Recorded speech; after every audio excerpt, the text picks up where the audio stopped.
안녕하세요. 소프트웨어 프로그래밍, 자바 언어 개발, 기초 역량 강화. 지난 시간에 이어서 클래스와 객체 살펴보겠습니다.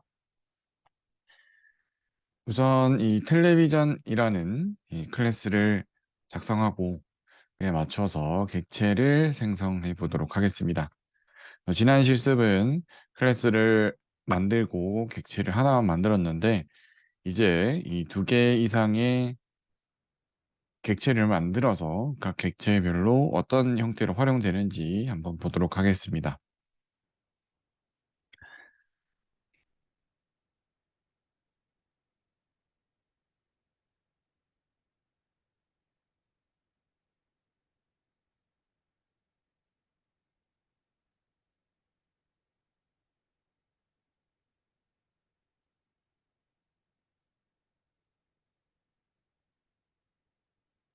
지난 시간에는 이렇게 두 개의 자바 파일을 가지고 제가 실습을 했었는데요. 사실은 이 하나의 파일만으로도 실습이 가능합니다. 우선 이 텔레비전이라는 퍼블릭 클래스를 만들어주고 여기에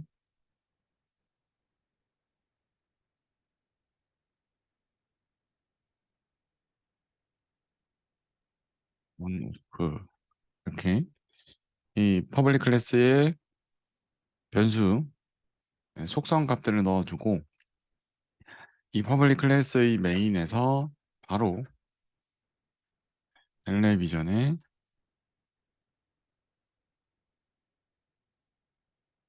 자기 자신의 참조 변수를 만들고 객체를 넣어줄 수 있습니다. 이렇게.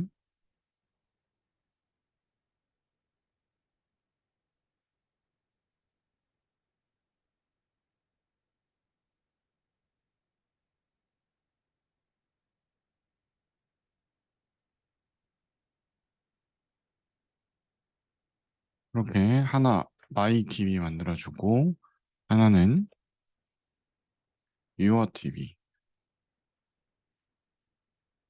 만들어주고 채널 볼륨 그 다음에 이렇게 만든 나의 텔레비전 채널은 채널이니까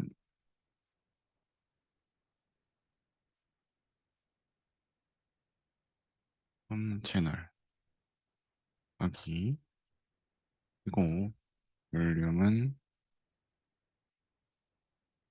ITV의 볼륨입니다. 이게 나의와 너의를 객체의 참조 변수만 이렇게 바꿔주면 두 가지. 동시에 myTV, yourTV 두 개의 참조 변수를 만들고 각각의 객체에다가 값을 넣어서 활용하는 코드입니다. 5분 드리겠습니다. 이거 한번 같이 작성해 보겠습니다.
자, 그러면 계속해서 살펴보겠습니다. 자, 이렇게 만들어진 이 객체는 이렇게 두 개가 생성되게 됩니다.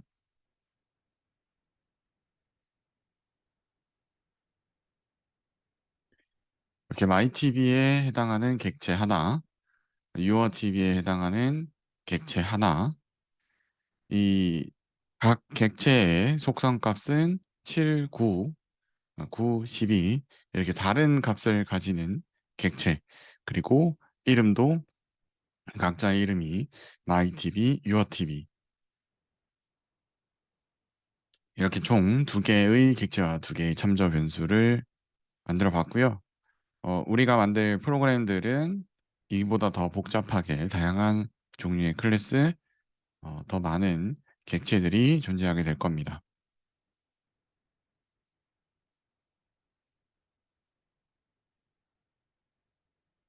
자, 자바에서는 이 같은 이름의 메소드가 여러 개 존재할 수 있습니다. 이 기능을 메소드 오버로딩이라고 하고요. 오버로딩을 우리말로 번역을 한다면 이 오버, 중복해서 로딩, 불러온다. 네, 우리 세이브 로드 할 때 그 로드인데요.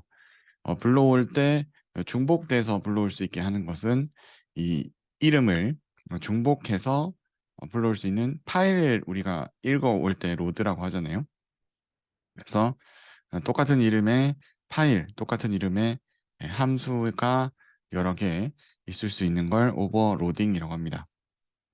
그 중에 이 오버로딩은 이 메소드에서 구현을 하게 되고요. 쉽게 보시면은 이렇게 함수를 메소드를 똑같은 이름으로 여러 개. 그런데 이름은 똑같지만 이 함수의 매개 변수, 이 함수를 선언할 때 함수의 입력값을 개수를 다르게 하거나 속성을 다르게 해서 이 변수의 타입을 다르게 해서 오버로딩을 구현합니다. 자, 그러면 이 마이메스 코드를 한번 작성해 보겠습니다.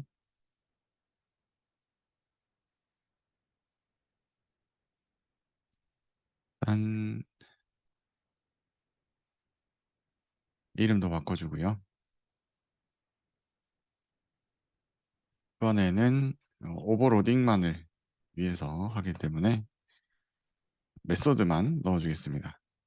add라는 함수고 int x와 int y를 매개 변수로 가져와서 x와 y의 합의 값을 리턴해 줍니다. 반환해 줍니다.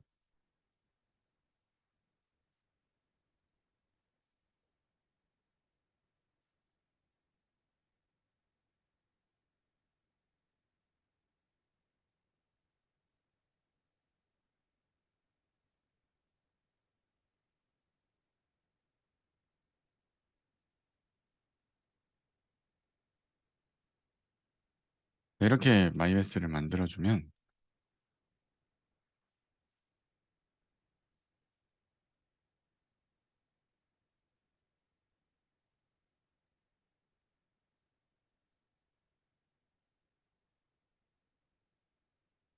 출력값에다가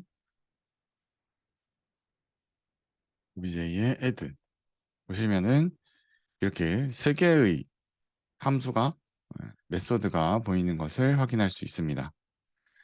이 add 한 다음에 두 개의 값을 넣을 수도 있고요. add 다음에 두 개의 값을 넣으면 그때는 이 함수를 호출해서 쓰게 되고요. add 한 다음에 세 개를 넣어주면 여기가 지금 세 개 구현되어 있으니까 그때는 이 세 개가 들어있는 함수가 호출되고요. 네 개를 넣으면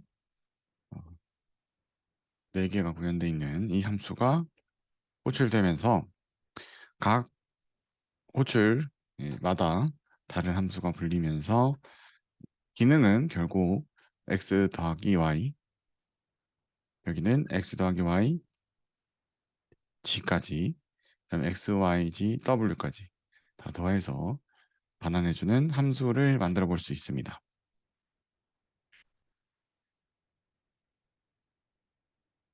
자, 우리가 더하기, add라는 정의가 꼭 두 수만을 더하는 게 아니라 세 개의 수의 합, 네 개의 수의 합을 구할 때도 이 add라는 개념을 우리가 현실 세계에서 쓸 수 있잖아요. 그래서 이 add라는 정의가 두 개의 수를 합을 할 수도 있고 세 개, 네 개의 수의 합을 할 수도 있기 때문에 이 메소드 세 개를 다 구현해 놓고 호출할 때는 똑같이 이렇게 add라고 호출하게 구성하는 것이 이 메소드 오버로딩입니다. 이 코드를 한번 작성해 보실게요.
자, 계속해서 메소드 오버로딩 보겠습니다.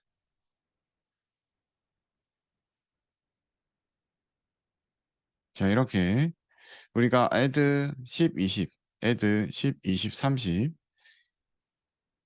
add 뒤에 넣어주는 값의 개수가 두 개일 때, 세 개일 때 맞추어서 이 obj라는 참조 변수에 있는 객체에는 두 개짜리 add 함수, 세 개짜리 add 함수, 네 개짜리 add 함수가 다 존재하게 됩니다. 그럴 때 이 두 개짜리를 호출하면 그에 맞춰서 두 개짜리가, 세 개짜리를 호출하면 그에 맞춰서 세 개짜리가, 뭐 이름이 같아서 메소드 오버로딩이라고 하지만 별개의 함수가 존재한다고 보셔도 상관은 없습니다. 그런데 이 메소드의 반환형만 다르다고 중복 정의할 수 없습니다. 이 매개 변수, 입력되는 값이 달라야지 이 두 개를 다르게 선언할 수 있습니다. 왜냐하면 이렇게 int add int x int y 그러니까 int형 두 개가 들어와서 int형 하나가 나간다. 아니면 int형 두 개가 들어와서 더블 하나가 리턴된다라고 했을 때 이 두 개를 구분할 수가 없죠. 이 호출하는 입장에서는 여기는 분명 int 두 개를 add 함수에 넣어주는데 그러면 첫 번째 얘도 해당될 수 있고 두 번째 얘도 해당될 수가 있습니다. 그러니까 이런 형태로는 메서드 오버로딩을 할 수가 없습니다.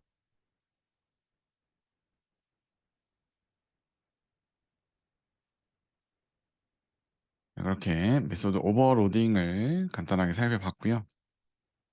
그다음 이 생성자라는 함수가 있습니다. 이 생성자라는 함수는 우리가 객체를 생성할 때 무조건 사용해야 하는 함수로서 객체가 생성될 때 객체를 초기화하는 특수한 메소드입니다.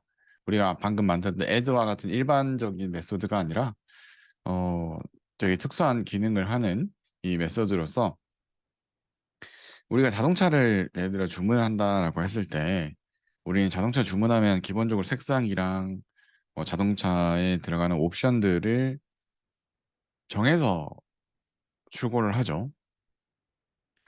자동차 생성되는 과정 중에 이 색상이 칠해지지 않고 내가 차를 받아서 차 색상을 칠해서 사용하진 않잖아요. 그것처럼 이 생성자 함수는 이 객체의 아주 기본적인 속성들을 생성과 동시에 입력해서 생성할 수 있게끔 만들어주는 함수이고요. 자, 예를 들어서 피자라는 이 클래스와 객체를 만드는데 이런 매개 변수가 없는 생성자 그리고 매개 변수가 있는 생성자 그 두 가지의 경우로 나누어서 한번 코드를 작성해 보도록 하겠습니다.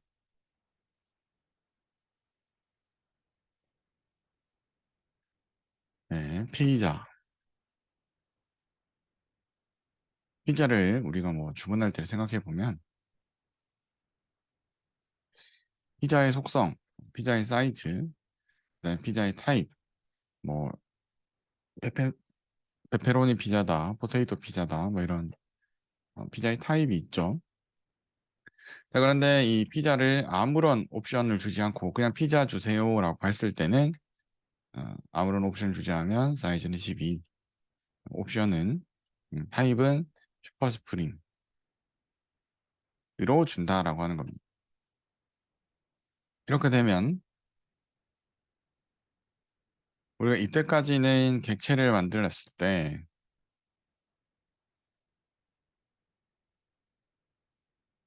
객체를 만들고 나서 객체의 속성 값들을 이렇게 주고 사용을 했었습니다. 근데 이제는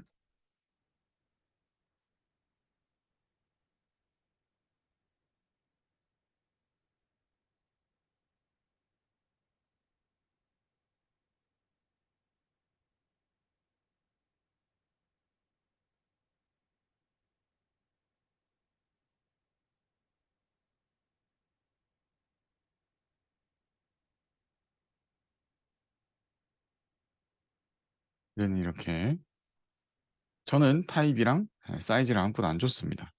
안 줘도 이렇게 이 피자의 객체를 만들 때 보시면은 이 객체를 만들 때 여기도 어떻게 보면 함수처럼 생겼습니다. 클래스 이름이 있고 그다음에 갈로 열고 갈로를 닫죠. 이게 생성자 함수입니다. 요 문장이 요만큼 생성자 함수이고 이 함수의 수행 결과로 객체를 만들어서 여기 참조 변수에 넣어주는 작업인데요. 이렇게 기본 생성자 함수를 만들 수도 있고 두 가지 우리가 사용하는 두 가지 값을 넣어주면서 생성자를 이렇게 여기서 식사 포테이토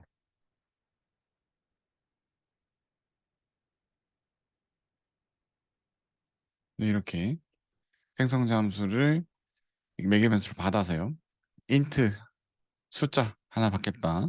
스트링 문자 하나 받겠다.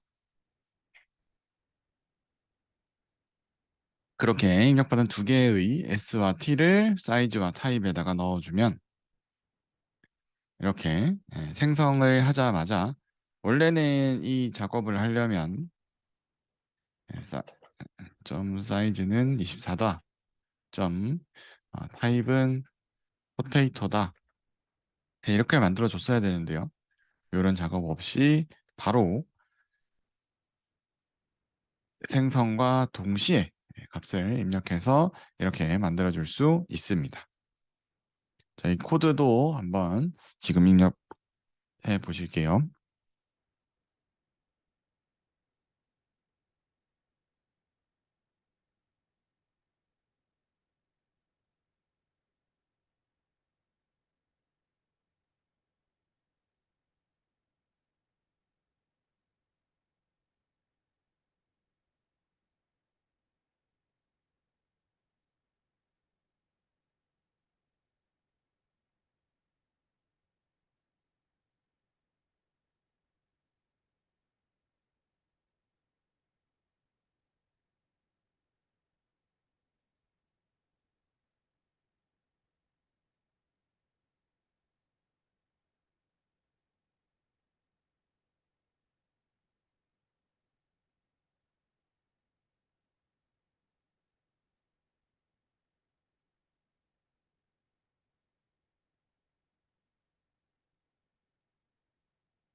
자, 코드를 한번 다시 보겠습니다.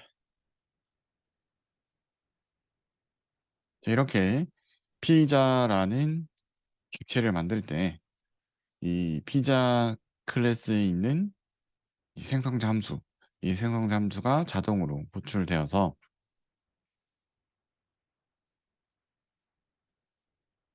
우리가 방금 봤던 add 함수를 메소드 오버로딩 했던 것처럼 생성자 함수도 오버로딩 되어서 객체를 생성할 때 매개 변수를 주냐 안 주냐에 따라서 그에 맞는 생성자 함수가 호출되어서 사용할 수 있습니다. 그래도 앞에서 했던 이 텔레비전 클래스에도 이런 생성자 함수를 추가할 수 있겠죠. 그러면 우리가 채널 번호, 볼륨, 전원의 상태를 한 번에 이렇게 생성자 함수에서 입력받아서 각 속성값에 넣어주게 되면 이렇게 객체를 생성하는 부분이 이렇게 좀 깔끔해지죠. 아까는 이 하나하나를 대입시켜주는, 초기화시켜주는 이 문장들을 썼어야 되는데 깔끔하게 한 번에 객체를 생성할 수 있게 됩니다. 자, 그리고 이 기본 생성자라는 함수가 있는데요. 사실 우리가 생성자 함수를 배우기 전까지는 생성자라는 이런 기능을 사용하지 않았었습니다. 그러면 그동안 어떻게 동작을 하고 있었냐? 만약에 개발자가 생성자를 하나도 정의하지 않으면 이 자바 컴파일러는 스스로 기본 생성자 함수를 자동으로 만들어 줍니다. 아무런 기능을 하지 않는 기본 생성자 함수를 만들어 줬기 때문에 우리가 여기 박스라는 이 기본 생성자 함수, 이 배기배 건수가 없는 생성자 함수를 호출해도 어, 자바 컴파일러가 만들어 줬기 때문에 정상적으로 동작을 했습니다. 그런데 만약에 우리가 이런 생성자 함수를 이렇게 추가를 했는데 하나라도 추가를 했는데 기본 생성자 함수를 호출해버리면 하나라도 생성자 함수를 구현했다면 자바 컴파일러가 기본 생성자 함수를 안 만들어주기 때문에 이럴 때는 오류가 발생하게 됩니다. 그래서 보통 우리가 이 객체 지향에서 생성자 함수를 만들어 줄 때는 기본 생성자 함수를 우선적으로 하나 만들고 우리가 속성값을 입력받아서 사용할 생성자 함수를 그 이후에 작성을 해줘야 합니다. 자, 그리고 이 생성자 함수를 만드는 데 있어서 지금도 보시면은 이 박스라는 이 클래스에 이 속성, width, height, depth 이 세 가지의 값을 입력해주는 생성자 함수를 만들다 보니까 이름이 같아지잖아요. 첫 번째 값이 그래서 W, H, D 이렇게 이름을 뭐 첫 글자만 따서 이런 식으로 만들기도 하는데요. 이거보다 더 정확히 명시하려면 그냥 똑같이 라디우스라고 하면 훨씬 더 정확하게 명시할 수 있겠죠.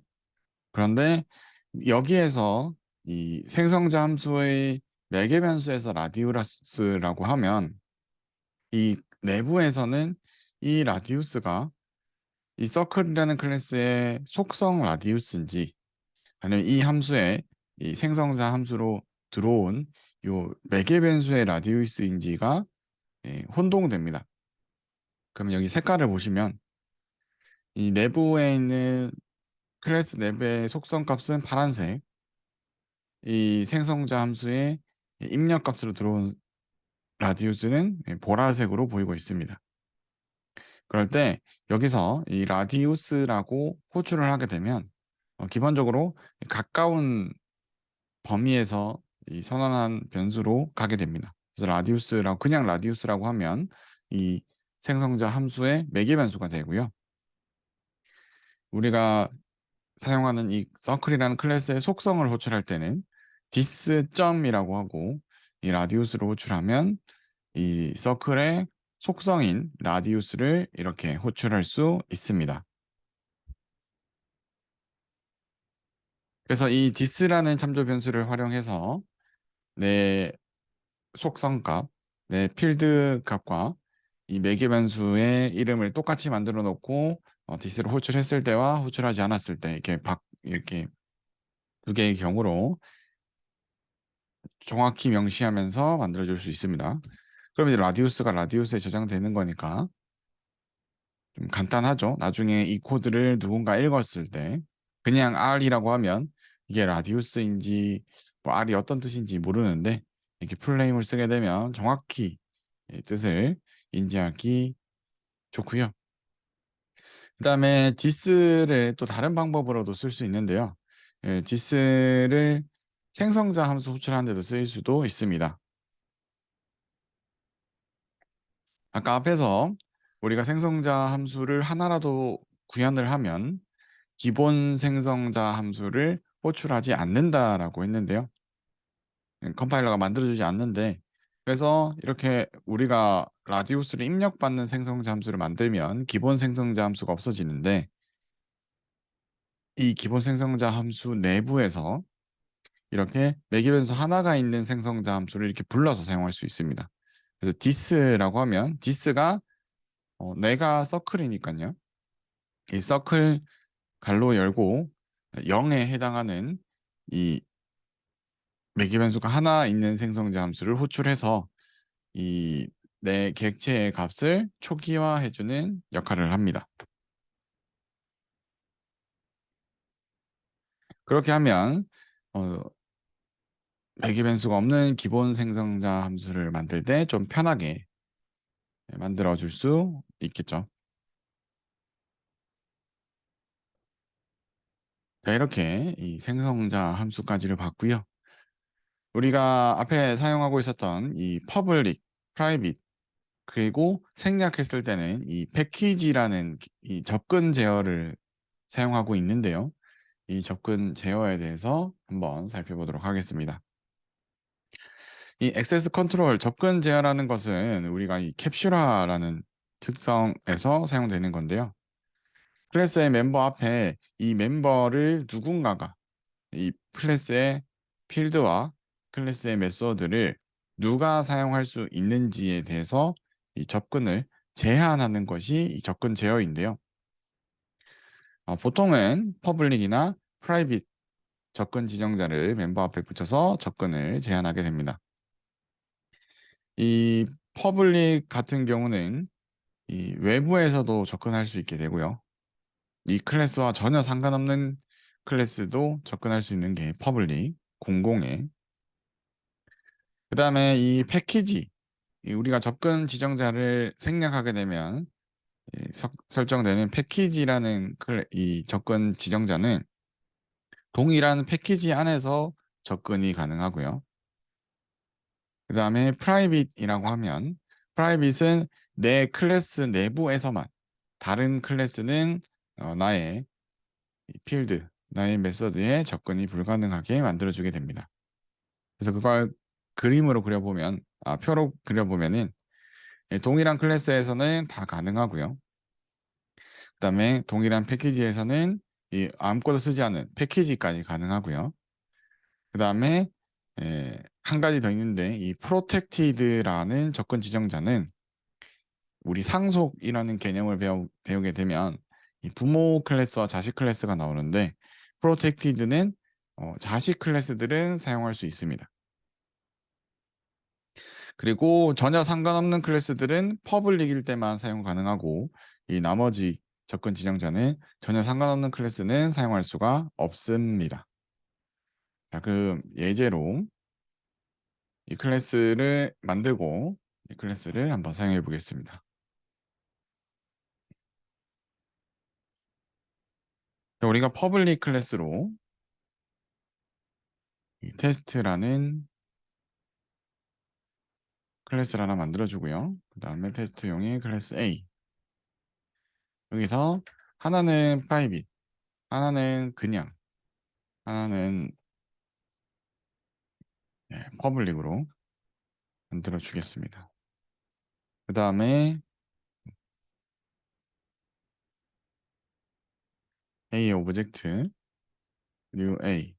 그럼 저 객체가 만들어지겠죠.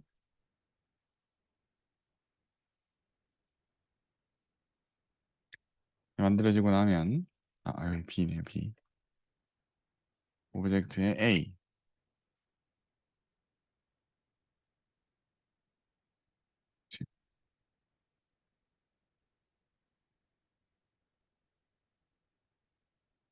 이렇게 A, B, C에 대해서 이 A 객체에 있는 멤버들의 접근을 이 테스트라는 다른 클래스에서 이렇게 했을 때 어디까지 접근이 되는지 보는 코드입니다. 코드 한번 작성해 보시죠.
자, 이렇게 작성하고 나면 여기 빨간색 전구 표시 하나 생기죠.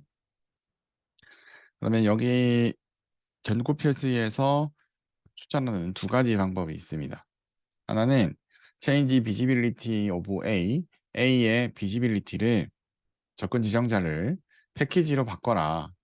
왜냐면 동일한 패키지, 동일한 파일에 있는 동일한 패키지는 이제 폴더라고 보시면 되는데 하나의 파일이니까 같은 폴더에 있는 파일이겠죠. 같은 파일이니까. 그래서 동일한 폴더에 있는 패키지 특징으로 바꿔라. 프라이빗이 아니라. 아니면 두 번째 같은 경우가 세터라는 getter setter라는 함수를 넣어라. 접근자 설정자라는 함수를 만들어라라는 이 두 가지 추천 방법이 뜹니다. 그래서 프라이빗이기 때문에 지금 이 A는 접근이 불가능합니다. 프라이빗은 이 클래스 내부에서만 접근 가능하거든요. 그러면 예를 들어 이 A 자체가 나 자신이면 얘 이름이 A면 파일 이름도 A로 바꿔줘야겠죠. 네, 이러면 접근이 가능합니다. 그죠? 내가 클래스 A고 내 멤버 변수 A가 프라이빗인데 내 내부 이 클래스 내부에서 사용하면 이때는 아무런 문제가 없이 동작합니다. 그런데 아까처럼 이 다른 클래스에 사용할 때 같은 패키지면 이 패키지까지는 사용 가능하고 패키지가 다르면 이 퍼블릭 속성만 접근이 가능하다.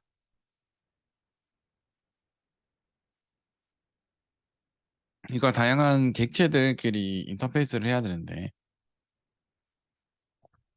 인터페이스 환경에서 이렇게 뭐 퍼블릭, 패키지, 프라이빗 되게 복잡하게 구성되어 있잖아요. 이 이런 형태의 구성을 하는 이유는 뭐냐면 저희가 이때까지 직접 했던 것은 필드의 값을 직접 접근을 했었습니다. 그런 필드의 값이 예를 들면 뭐 은행의 이 잔액이다라고 했을 때 은행의 잔액 정보를 외부에서 직접 접근하는 것은 위험할 수 있습니다. 그 값을 원래 뭐 10,000원 입금하면 10,000원을 증가시키는 뭐 그런 식으로 구현이 돼야 되는데 이게 10,000원을 입금했는데 그 외부 모듈이 악의적으로 뭐 100만 원을 플러스 시키거나 이런 비정상적인 사용을 할 수도 있게 됩니다. 필드를 직접 가져가게 되면. 그래서 우리 뭐 은행의 계좌 관리하듯이 실제 필드는 프라이빗으로 객체 내부에 보호시켜 놓고 필드의 값을 반환하는 접근자, 게터.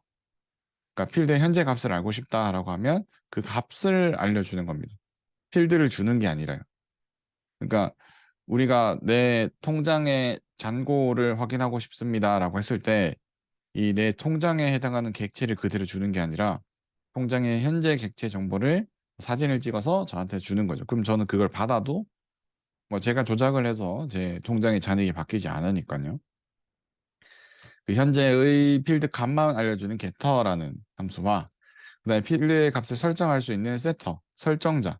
설정자를 통해서 뭐 원래 금액에서 10,000원을 더했다, 아니 원래 금액에서 100만 원을 더했다라는 이 함수를 통해서 이 값이 들어오게 되면 우리가 그걸 뭐 로그로 남길 수도 있고 그 들어온 요청 정보가 정상적인지 비정상적인지 이런 검사들도 할 수 있게 됩니다. 그래서 보통 이런 클래스 객체를 만들 때 이 클래스의 대부분의 필드는 이렇게 프라이빗으로 보통 선언하게 됩니다.